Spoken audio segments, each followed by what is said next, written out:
Toni Morrison, one of the world's most celebrated writers. The point of writing is to take what's common and estrange it, make it new again, and to take what's strange and familiarize it.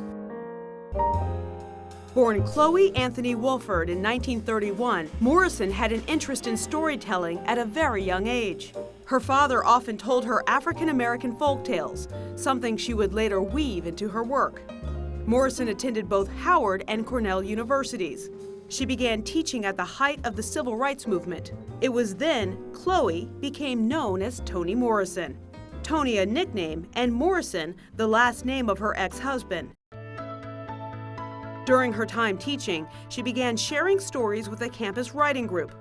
One of those stories became her first book, The Bluest Eye. Released in 1970, the novel was praised for its in-depth look at race and American beauty standards, but criticized for its explicit nature. Morrison became more widely known in 1977 with Song of Solomon. The book was a feature selection for the Book of the Month Club, the first written by an African American in nearly 40 years.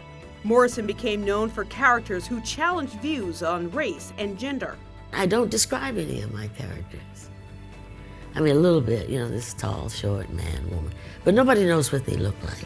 And the reason is deliberate, because I want you to do that. No novel had greater impact than Beloved. Loosely based on a true story of a runaway slave, the book won the Pulitzer Prize in 1988.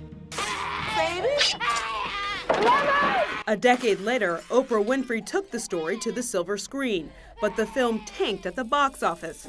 Morrison's prolific storytelling was acknowledged internationally. In 1993, she became the first Black woman to win the Nobel Prize in Literature. The same year, she nearly lost it all in a fire on Christmas Day. Only a portion of her manuscript survived. But tragedy struck again, Christmas of 2010. Her son Slade died of pancreatic cancer. The death weighed heavily on Morrison, and she didn't write a sentence for months.